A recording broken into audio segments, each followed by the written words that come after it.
there were many, many acts of gallantry and many, many tales of valor. What I am going to focus on is to try and make it a bit more sort of a connect between you and the heroes of the 71 war by connecting you to the stories that made up my TV series on Tales of Valor. I think some of you may have seen it. It's now there on Discovery Plus. With the help of my friends in Times Now and with the vision of Times Now's management, we were able to put them together. And these Tales of Valor, if I can be a bit self-congratulatory to mention that in the last year, it won the Gold Award in the TV Awards function.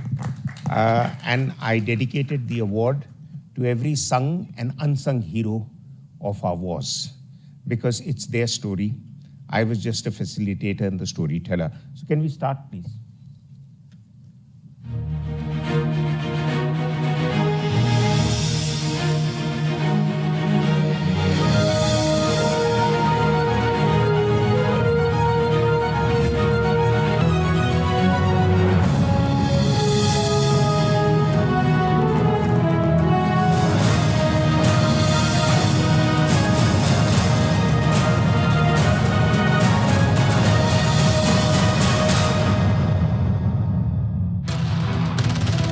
They had booby traps, they had concertina wires, minefields. Bullets riddled from his face downwards towards his body. He said he will continue to fight and lead his men. They wanted nothing more than to avenge the death of their fallen comrades. It was a bunch of gladiators who thought no task is impossible. A tale of valor which will inspire generations to come. Okay, so what we are going to do is, what I have done, and I've asked my dear producers in Times Now to do, is that these were little sort of promo clips of 30, 40 seconds of each story of valor, which was shown before the stories were shown on Times Now and Mirror Now, and before they went on to Discovery. This just gives you a bit of an idea of what we're going to talk about. And I'm going to take about 2 minutes per story, because then it gives me about 40 minutes or so is the time given to speak. This is about the Battle of Hilli. Now, for military men, everyone knows about it. It was exceptional because for 2-3 reasons. One was that this battle took place before the war actually started. Now, a lot of people might find that surprising, because technically the war started on the 9th of 3rd, 4th December, as we know, when Pakistani jets bombed Indian airfields, Pathankot, Agra, others on the Indo-Pak Western Front. But this battle took place about a week earlier, the night of 25th, 26th November, when 8 guards had been moved in on the Bangladesh front. And while they were taking up their positions to move steadily towards the Pakistani front lines, their earlier efforts to find what was the Pakistani frontal areas met with massive resistance from the Pakistani forces. They had Pakistan, for example, the township or the village of Hilli had been fortified with virtually every hutment there as a pillbox. And military men would understand the pillbox is a fairly lethal thing to be going up against. But they went in, company after company, led by some very brave officers. One of them, who I believe as a company commander was one of the first casualties of Alpha Company, should have got at least a Veer Chakra, if not a Mahavir Chakra. He was recommended for a PVC. But as is the confusion in army headquarters, citations get misplaced and lost, and the officer got nothing. But his 2IC, a second lieutenant, was hardly with a year or two's service, got a Mahavir Chakra. Lieutenant Shamsher Singh was later also a casualty. There were many casualties in this action. The battalion eventually overcame Hilli with, as I must mention, with General Pannu sitting out here, with the help and assistance of a Maratha battalion which was next to them. And this battle then became a very major kind of signpost and a motivator for our troops in subsequent battles. 8 guards, from the records that we have, won 3 Mahavir Chakras. So it became known as the Triple MVC Battalion. It also won the Battle Honor and Theatre Honor of East Pakistan, Battle Honor Hilli, and had the rare distinction of being asked to march as a full battalion in the Republic Day Parade in January 72. So that is the significance of the gallantry of these men. Mahavir Chakra apart, they got several other gallantry awards, which are all displayed in the battalion. Battalion is very proud of it. Next film, please. So Hilli became the first battle, really major battle, that our troops fought in 71, but before the war started. Then we have the situation, the day the Pakistani air attack took place, rather late in the evening, I believe 5:30 p.m. onwards. So the Navy decided the next day to hit Karachi.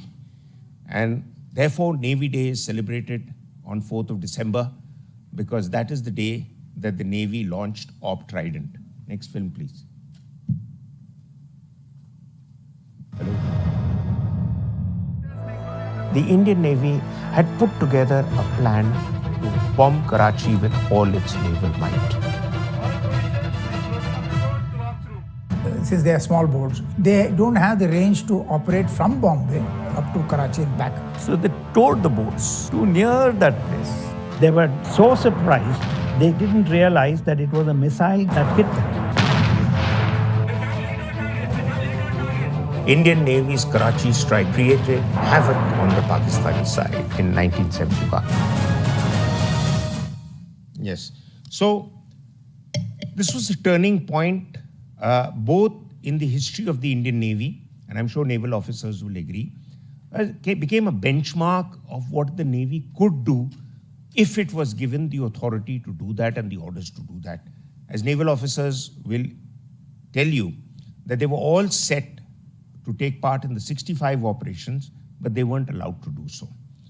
For a variety of reasons, India's planners, both in 62 and 65, refrained from using in 62 the Air Force and in 62 the Air Force and in 65 the Navy for fear or for concern that the conflict should not escalate beyond certain limits that Delhi had laid out.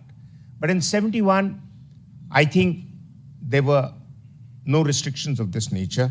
Admiral Nanda, who had put together much of these plans, later boasted that Karachi burned for 7 days after the naval attacks. How did the naval attacks take place?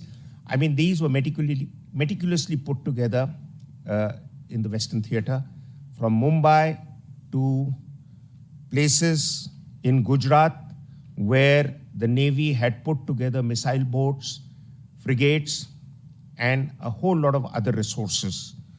One of the interesting dimensions of this entire operation was that the Navy avoided, as far as possible, with the exception of one kill, which happened because of a Karachi-based private ship coming into the waters when they were told not to come in, which I believe led to a loss of civilian lives.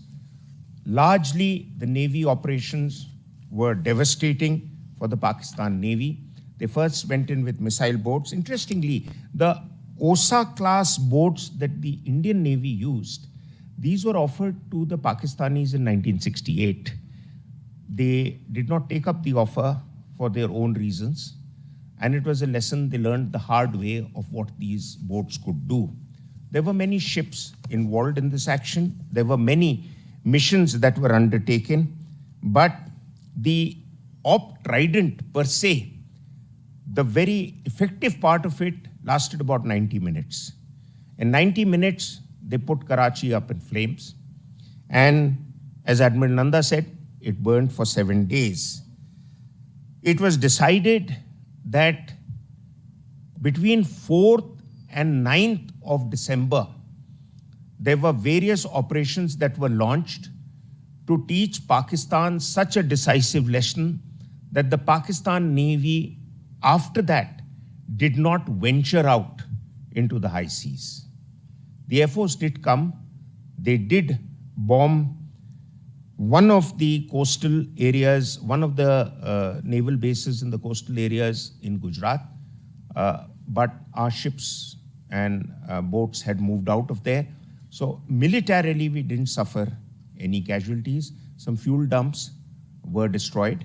There are many stories that make up this story, but the gallantry awards were a few, including Lieutenant Commander who was involved with the operation, forgetting his name, Brahma, I'm forgetting his name, he's somewhere here. There's so much of information that I've put together. But yeah, Babru Bhan Yadav, he was awarded a Veer Chakra, no, Mahavir Chakra, my fault.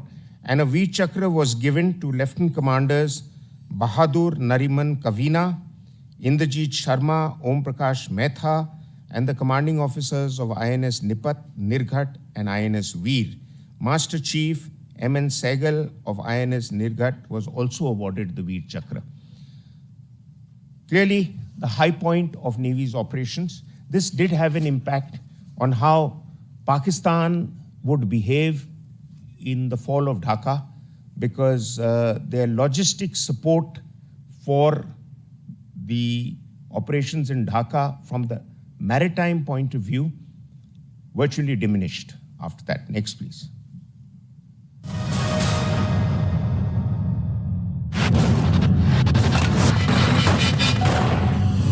Major Kuldeep Singh Chandpuri stalled repeated attempts by a Pakistani formation which included tanks, armored vehicles, and infantrymen. The Battle of Longewala stands out for the defense of a desert outpost by men of 23 Punjab. They had come with a brigade. We were only 120. Pakistan thought that they would in one night capture Jaisalmer. Major Chandpuri enabled the Air Force to knock the complete life out of Pakistani tanks. Major Chandpuri was awarded the coveted Mahavir Chakra.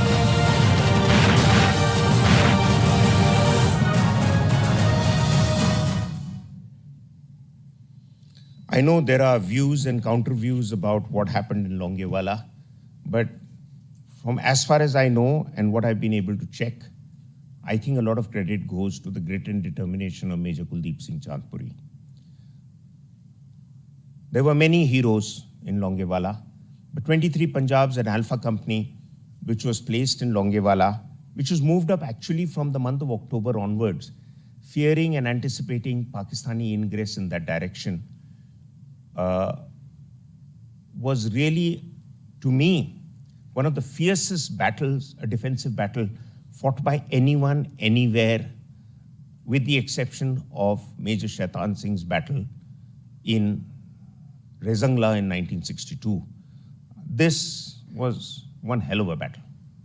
And I think I've had the privilege of meeting Major Chandpuri, a very mild, humble man, but what he did that night, I think very few could have done any better. He had about 100 plus men. His company outpost ahead of Jaisalmer was made up of mud huts. Nobody believed him initially when Lieutenant Dharamveer, who's shown in the film, reported a few vehicles moving up. I remember as a young officer doing a bio course, somebody said that he reported that there were tanks moving up. The senior officer said, "You're looking at buffaloes." So he says, "Sir, it may be buffaloes, but those buffaloes have guns on them." So eventually, of course, this was a Pakistani brigade plus 4 battalions. It had an armored regiment and mechanized contingent with it. So I would say a combat group of mechanized forces. And artillery, which had range of 25 kilometers, Longewala was 18 kilometers. So they were shelling Longewala like hell. And any reinforcements that were being sent by the Indian Army, including AMX tanks from 20 Lancers, was not being able to reach. The Pakistanis had surrounded Longewala from all sides. I think that night, 4th, 5th December, was Chandpuri and his company's longest night. And on that night, they held on. Eventually, the brigade commander, I believe it was Brigadier Kharbanda, who said to Chandpuri that if it's not Pakistani opposition, you better watch out. He said, sir, I'm telling you, this is what it is. Hastily, they laid mines. J.P. Datta Saab will talk about his film, but Chandpuri was nothing like Sunny Deol, as you've seen in the film Border. He was very, very down-to-earth gentleman. He got wounded. I've seen the wound on his feet.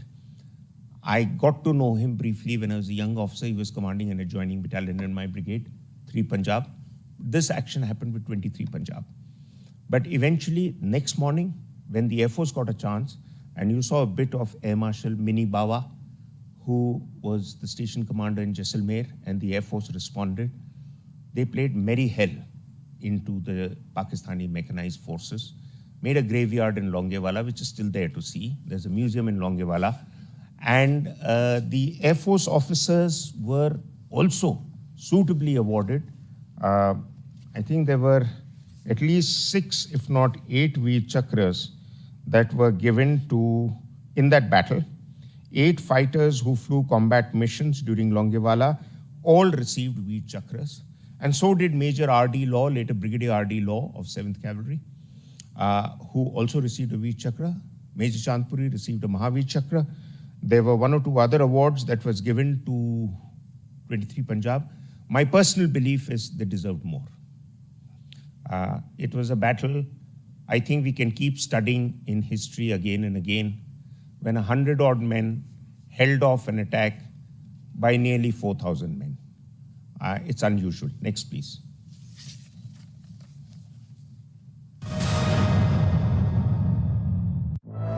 Some of the most audacious raids inside Pakistan without any air or artillery support. Colonel Bhavani's idea was we can infiltrate very deep and raid. I said, how do I get in touch with you? He said, you won't be able to. The speed and ferocity of the attacks forced the Pakistanis to panic and flee. And with Bhavani leading us, nothing could stop us. So that's the kind of confidence, as Brigadier Chacko has just brought out, that officers of 10 paras had in Lieutenant Colonel His Highness Bhavani Singh of Jaipur. Now, Bhavani Singh ji had an illustrious, almost a copybook military career. He was in President's bodyguard, he was adjutant IMA, he commanded 10 paras, and he was chosen to take up this mission based on the experience of the Indian Army in the 1965 war, when the Pakistan Army had used tribal Hoors who were across the India-Pakistan border in Rajasthan to carry out raids within India. So they said, why can't we do similar kind of raids? And therefore, 10 para was designated to carry out the raids. They called themselves Desert Scorpions. They were based in Nasirabad near Ajmer. And after a while, they were shifted to Jodhpur, which is now their permanent base. And they continued to do all sorts of hide-and-seek games. Their vehicles would roam around the city of Jodhpur when the troops actually had moved out of the cantonment areas. So the local spies could not report to Pakistan that the unit has moved out from there. Eventually, there were multiple raids launched into Pakistan. They were to target Pakistan Army Ranger Camp, which is like the BSF, 80 kilometers inside Pakistan. And in the bargain, there's a place called Chachro.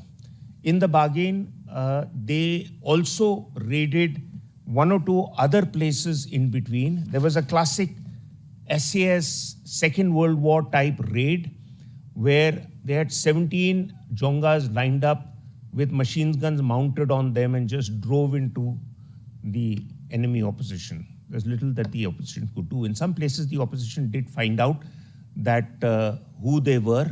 They came very close to it. One of the officers who's giving his bite about Colonel Bhavani's plan was, He himself admits in the documentary of single-handedly murdering Pakistanis who came close to him with a commando dagger. So, Bhavani Singh inspired great loyalty, great commitment, and Chachro raid was a success. Most importantly, not a single man from 10 paras was a casualty. And that's pretty incredible, but I think our paras are capable of achieving that, as we saw even the post-Uri raids, where there wasn't a casualty with the exception of one chap who accidentally stepped on a landmine across the LOC. They came back, they had hit out at 2-3 other townships other than Chachro, captured a lot, left behind a lot of booty for the units that followed. One of them was 20 Rajputs. 20 Rajput was a motorized unit, which is different from a normal infantry unit if the ladies don't know. They move in vehicles with sand tires.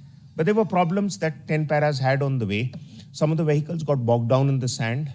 Some of their silencer pipes got broken, and it worked to their advantage. They let broken silencer pipes carry on, so they sounded like tanks from a distance. And that had a greater psychological impact on the Pakistanis who could not understand how tanks had entered so close to their areas like Chachro when there was no news of tank assaults on the borders. Anyway, all in all, Colonel Bhavani was rightfully awarded the Mahavir Chakra for leading his battalion. And there were many other gallantry awards that were also given. Battle Honor Chachro was given to 10 para. And 10 para, like 8 guards, was asked to march on the Republic Day parade mounted on their jongas. Next, please.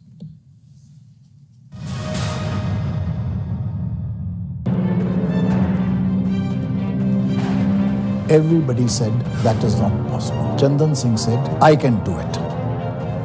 His life and his exploits are what legends are made of.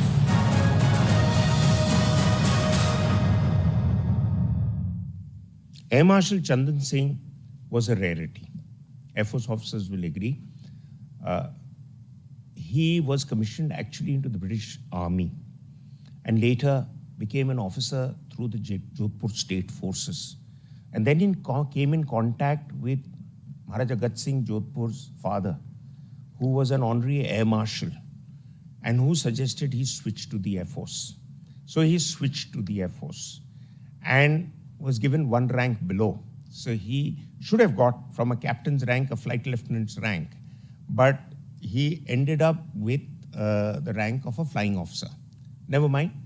Chandan Singh then started off as a fighter pilot, but there was a landing injury which forced him into becoming a transport pilot.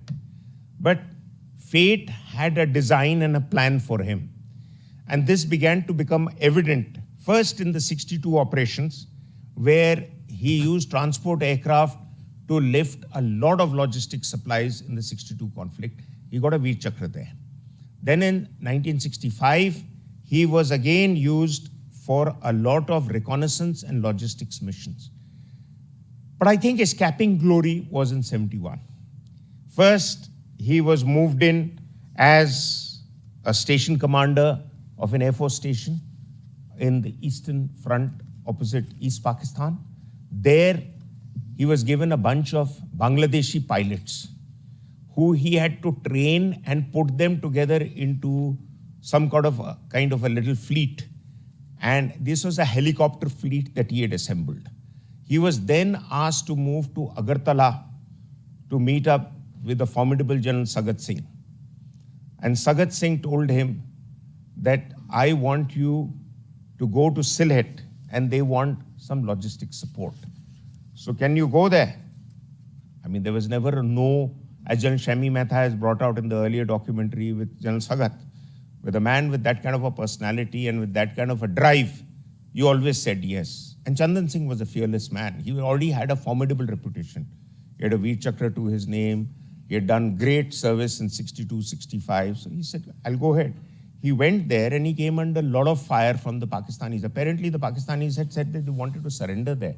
But they come under, the helicopter pilots came under a lot of fire. So Sagat Singh got the news that Chandan Singh had decided to fight back. he eventually, all the helicopters that went there had bullet holes when they landed in their body when coming back from the operation. But that wasn't to deter Chandan Singh. Next operation, General Sagat said, I want troops heli-lifted for what became famous as the Gurkha heli-lift of 1971 in the eastern sector. Chandan Singh undertook that. And Gurkha troops were lifted. Some say the figure was 250, but my research says that in all the heli-lifts that Air Marshal Chandan Singh had carried out, later retired as an Air Marshal, he had carried out, and his team had carried out 10 sorties on 8 December. And considering the fact that 2 or 3 aircrafts were always out of commission at any time, each aircraft had carried out 12 sorties on an average, and it was a tremendous achievement. More so, Chandan Singh and his team carried out 1,200 troops and 10 tons of store-related sorties that were lifted during the Bangladesh campaign. Rightfully awarded the Mahavir Chakra, and so were many others decorated for gallantry with him. Later retired and was also given a PVSM, as you have seen against his name. But all in all, when I got to know of his story, just after that, General Air Marshal Chandan Singh had passed away. But we managed to put together interviews and information about him, and he passed away at a good age of 90 plus, but a man truly one of the heroes of the 71 war. Next, please.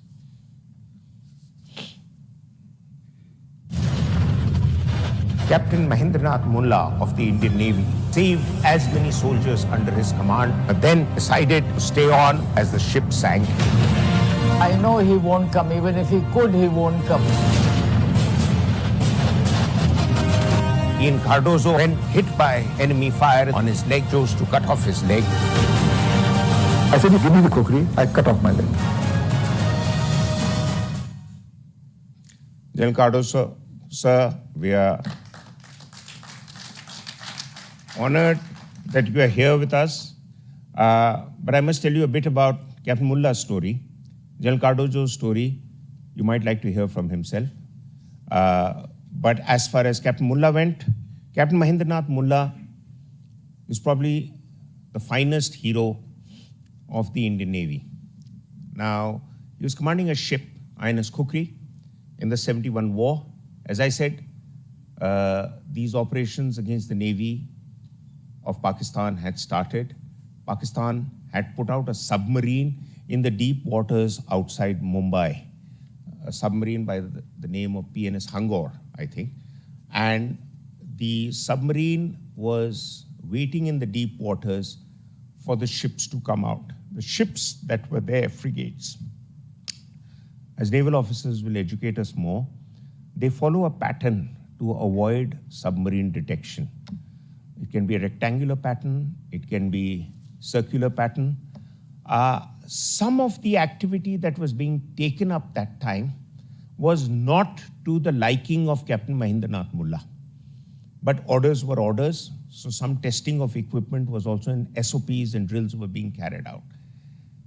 In that activity, there was another ship with him, which was doing the rounds simultaneously.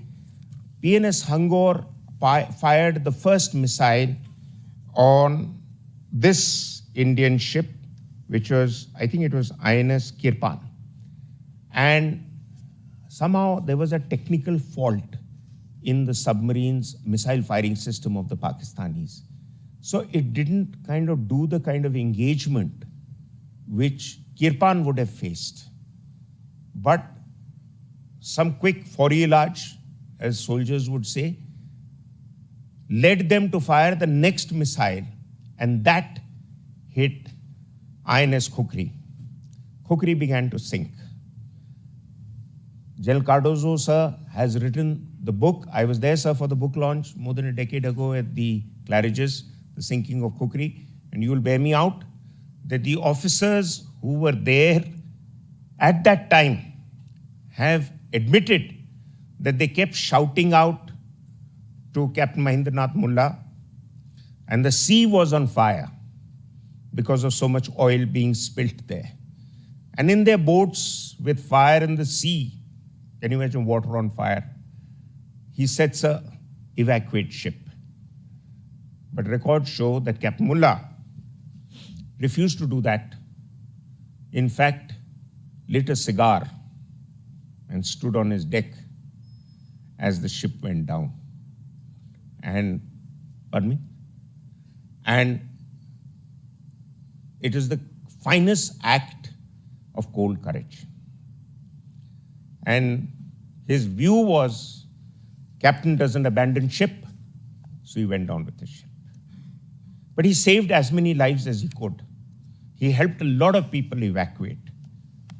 And then duty done, the last duty was to go down with the ship, went down with the ship, rightly awarded the Mahavir Chakra. Next, please.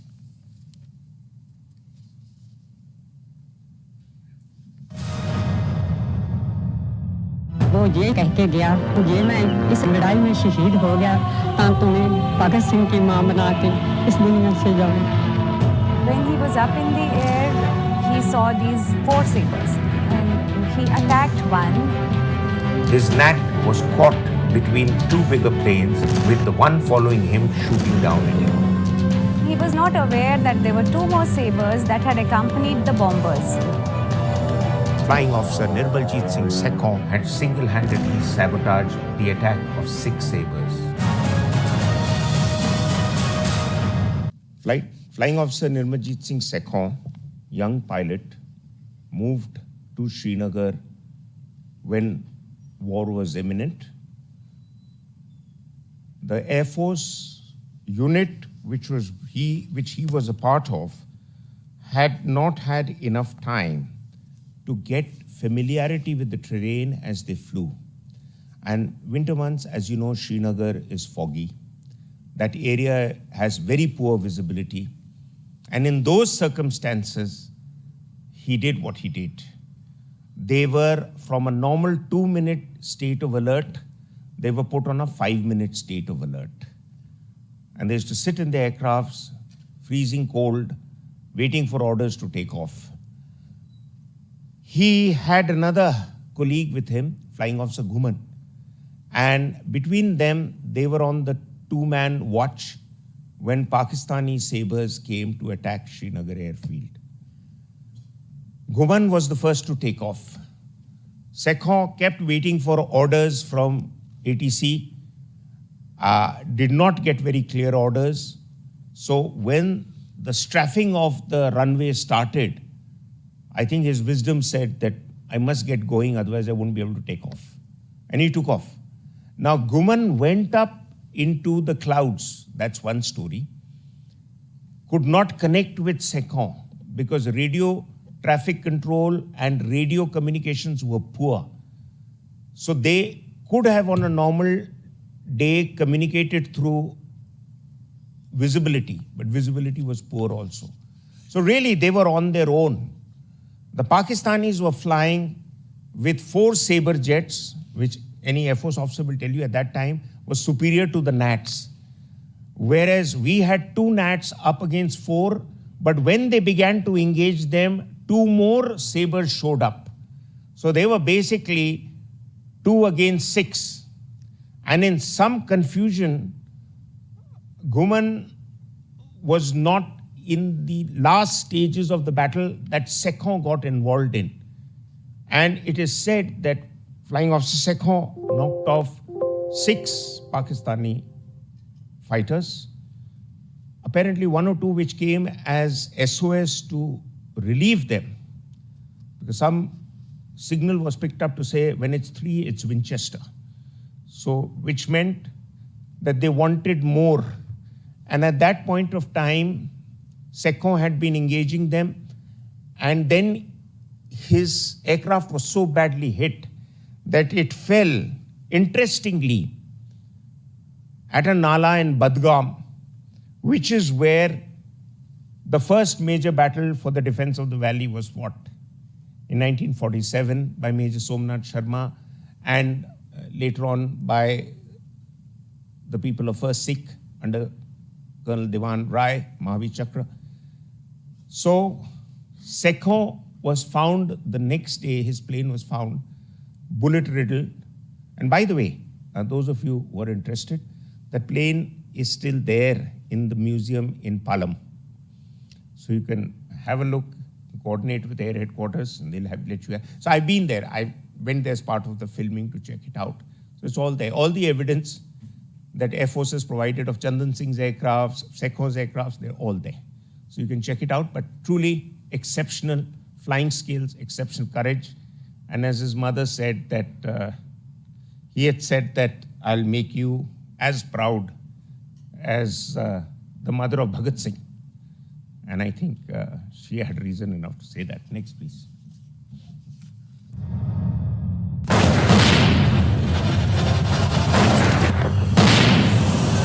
Major Hoshiyar Singh took 42 Pakistani soldiers as POWs and killed 89 others. Second Lieutenant Arun Khetpal showed exemplary courage in the fierce tank versus tank battle. He fired for about 5 to 6 minutes, and 8 tanks were burning in there. He knocked out in a total of 10 Pakistani tanks. A major objective of India's forces in the 1971 was to establish a bridgehead near Jalpar village.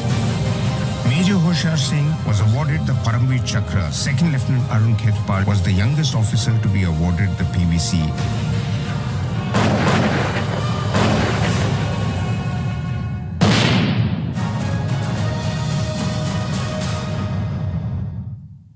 Self-explanatory little video, but just briefly put, this battle took place around Shakargarh, the Shakargarh Bulge, which is, if you look on the map, some of you are not familiar with the geography, it's near Punjab, Jammu area. The Pakistanis were looking. One interesting thing about Pakistan is that in every war, many of their operations are a repeat of previous attempts. So you could see that they were trying to make another sort of attempt to get towards Chham and that area. And so India decided to move one corps, which was our strike corps, still is, towards Shakargarh Bulge to put or offset the Pakistani attempts to try and get into Punjab, Jammu area. And therefore the battle, which we talk about here, was basically took place under 54 Div. As far as I remember, General Vagpindo, whose famous punchline was "Bash on regardless." And there were regiments involved, both of the infantry and the armored corps. Infantry had 3rd Grenadiers and 16 Madras, and armored corps had 17 Pune Horse and 4 Hodgson's Horse. The battle took place with first the 7th Cavalry troll tanks clearing up the minefield, which was on the home side of the Basanta River obstacle. And when they cleared them up, those infantry units that were thrown across the river to go, and as some of you would know, the infantry operation, you cross an obstacle, you create a bridgehead on the other side. Then bridging systems bring the tank, and the tanks are there, and from the bridgehead area, they are launched into enemy area. So that battle to establish the bridgehead around Jalpal was a very fierce battle. And in this battle, 2 companies of 3rd Grenadiers were up front, one led by Major Hoshiyar Singh, later Paramveer Chakra, and one led by Major Sat Chima, Sena Medal, but also put up for a Paramveer Chakra, got a Sena Medal. They received fierce counterattacks by Pakistan. And Pakistan, as our veterans will tell you, is very good at counterattacks. You attack an objective, and before you can dig in and reorient and reposition your trenches to face a counterattack, the counterattack comes. That night, I believe, 6 to 8 counterattacks came. Most of them were led by the commanding officer of the Pakistani unit who died in the last counterattack, Lieutenant Colonel Muhammad Akram Raja, 35 Frontier Force. They repulsed the counterattacks. About 89 Pakistani soldiers died. Some were taken prisoners. One of the prisoners told the commanding officer of 3rd Grenadiers, Lieutenant Colonel V.P. Airy, MVC, later Lieutenant General Ved Airy, both his sons are serving generals in the Indian Army. Told him, साहब मैं तो खाली जवान हूं, मैं क्या बताऊं आपको. सीओ साहब ने अटैक लीड किया बार बार. सीओ साहब कहां हैं? आगे जाके देखा, in the front most dead body lying there was that of Colonel Akram Raja. I've seen the photograph. He's lying there holding on to his weapon. So Colonel Airy was so impressed by his gallantry that after the war, he wrote his citation. And with full military honors, he handed over his body to the Pakistanis, and the Pakistanis gave him a Hilal al-Jurat. So it's a rare example of an enemy commander writing a citation. Hoshar Singh got a Paramveer Chakra, Colonel Airy got an MVC, but in the battles that followed, there were fierce tank battles. And the famous Arun Khetrapal battle took place, where second lieutenant, that rank is not anymore in the army, Arun Khetrapal, with barely about 6 months service or so, got his PVC. The last glass of water Arun Khetrapal had was from the hands of Colonel Sat Cheema, who lives in Jalandhar, still to tell the story. And Arun Khetrapal refused to pull back. He says, sir, my CO's orders are. He says, you are completely burnt up, wounded. He said, no. In that action, Pakistani tanks had begun to come to push, again a counterattack by their tanks. But our chaps held on, and I believe Khetrapal's Charlie squadron knocked off 10 tanks. But fierce battle. General Vora was also there, and General Vora also got an MVC. CO Hodgson's horse. I believe Major Bull also got an MVC. And the famous MVC of the minefield story of General Hanut Singh was also awarded in the 71 war in Jarpal Basantar.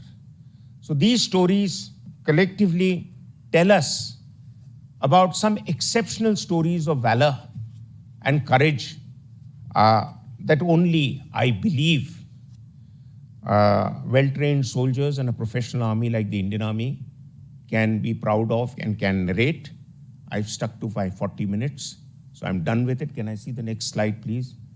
So I don't have time for question and answers, so I'll stick to my time and just briefly give you a little update about the book I have just put together. They'll show you on the slide.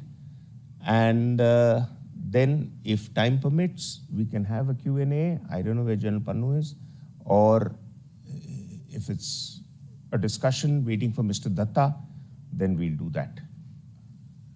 Would you like to ask any questions, or can? Yes, sir. I'm very privileged to hear your presentation.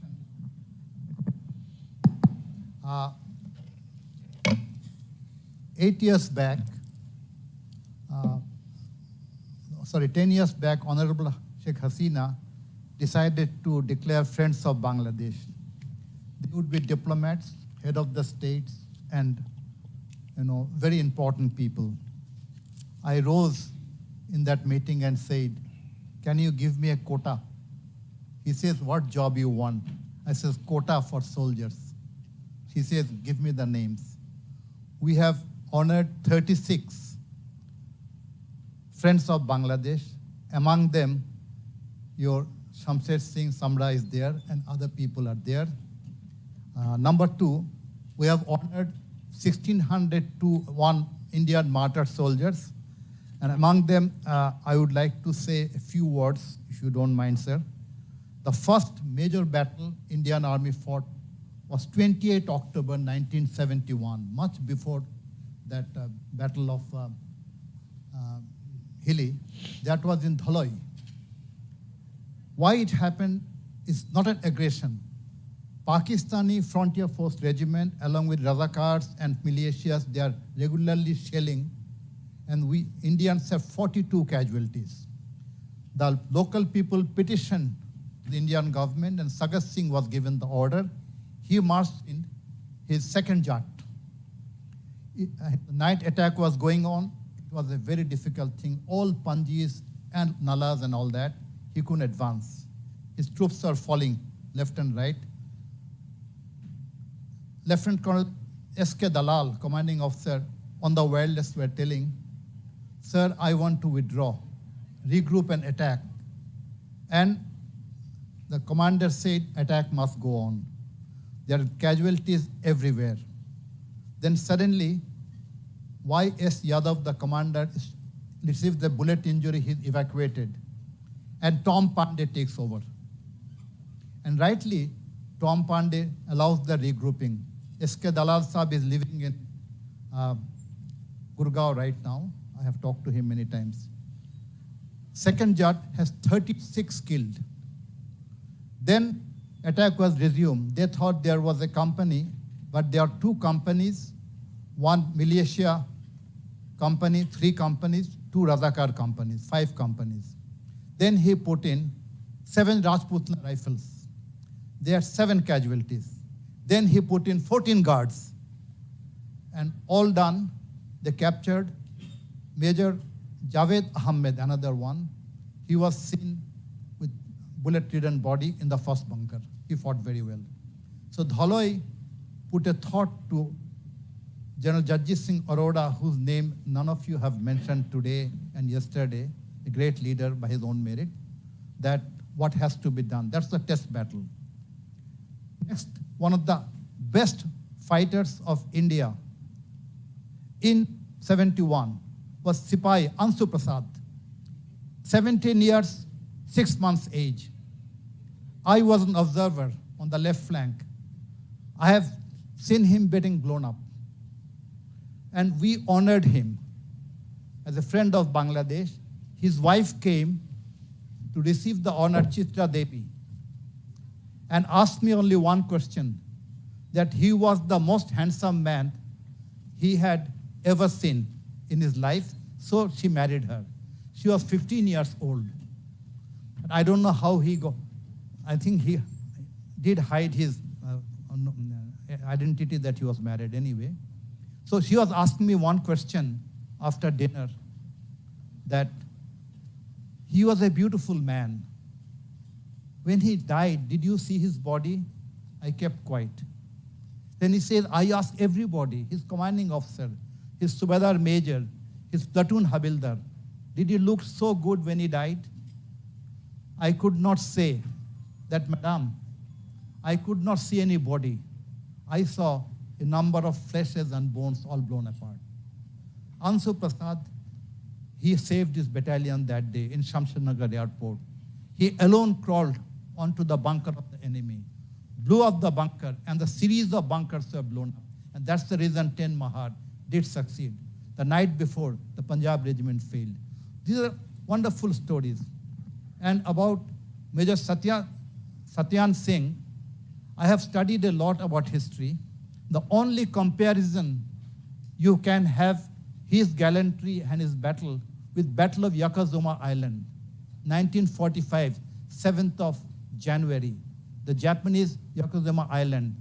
Every soldier, 25,242 soldiers died. Not one soldier surrendered.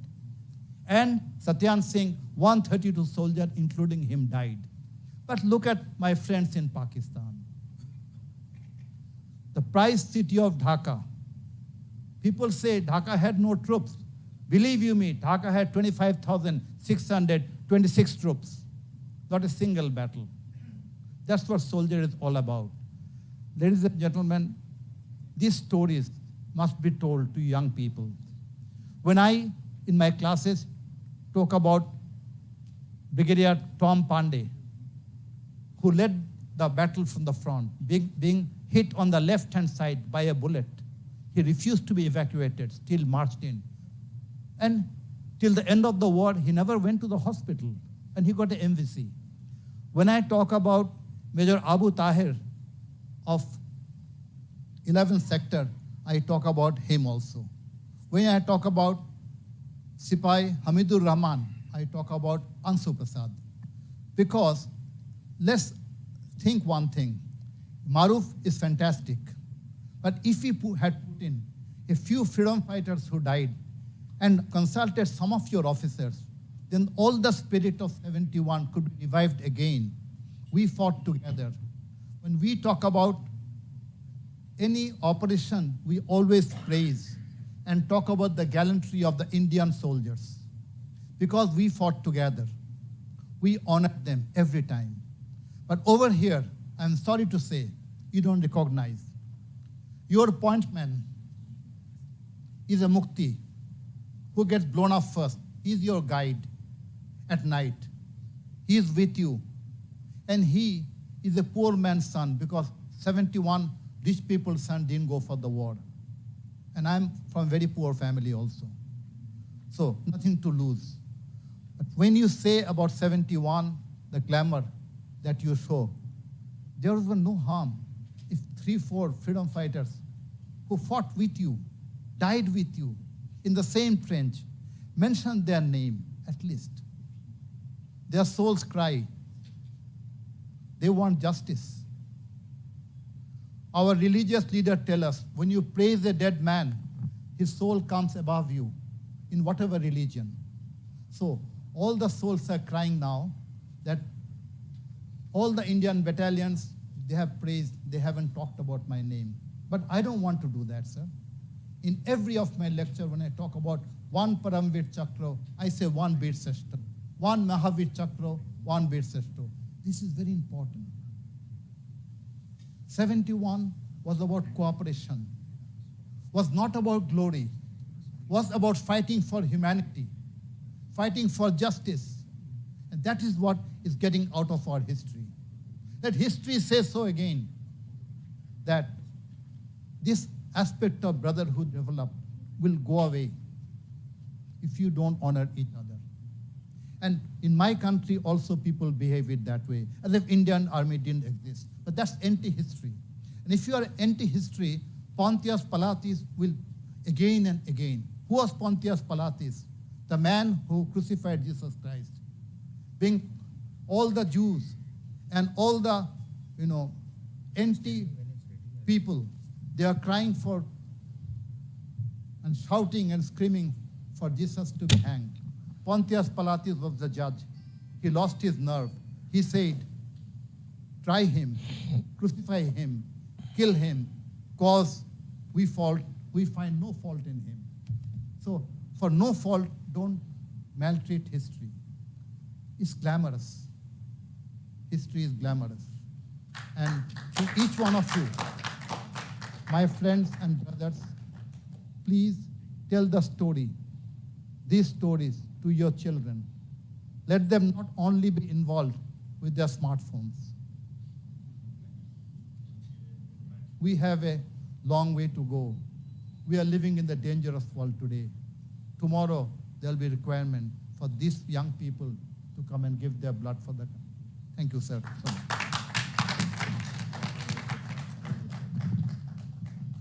Well said, sir. Well said. Sorry. Sorry, Maruf, Mayor? Please, sir. Please go ahead. Listening to Maruf and Sajjad, I just want to tell you the aftermath of the 71 war of Arun Khetarpal.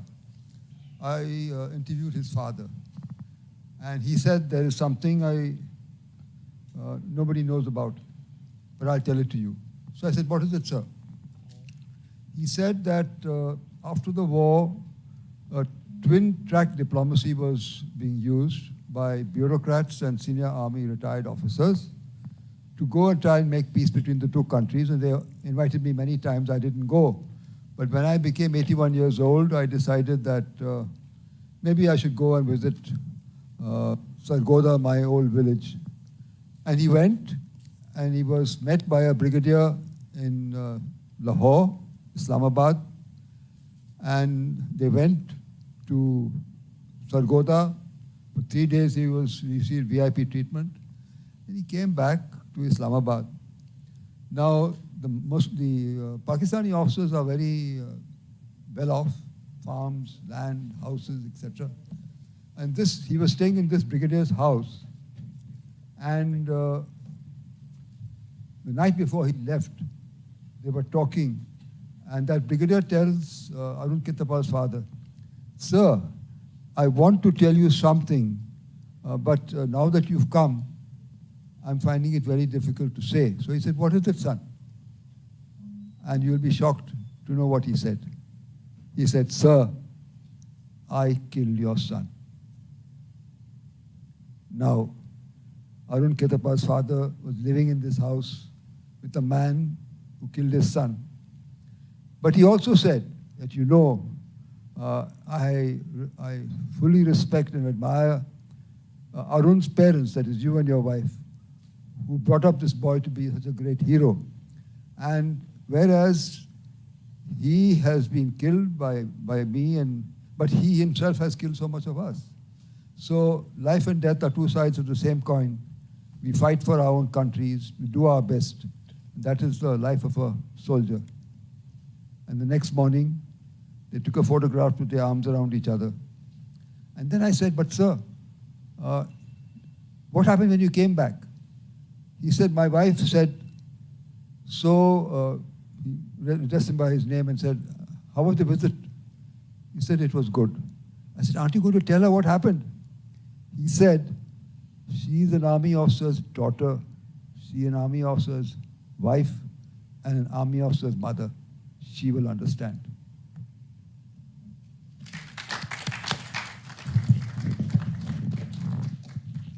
Somehow I had a inkling that you tell this story, sir, because this was the last para in my narration, which I happily missed out, left it for you.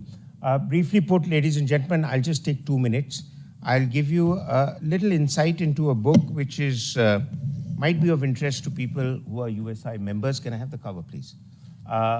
And this is a book I've just compiled and put together in the last 1 year, amongst other books that I've been involved with writing forward and afterwards.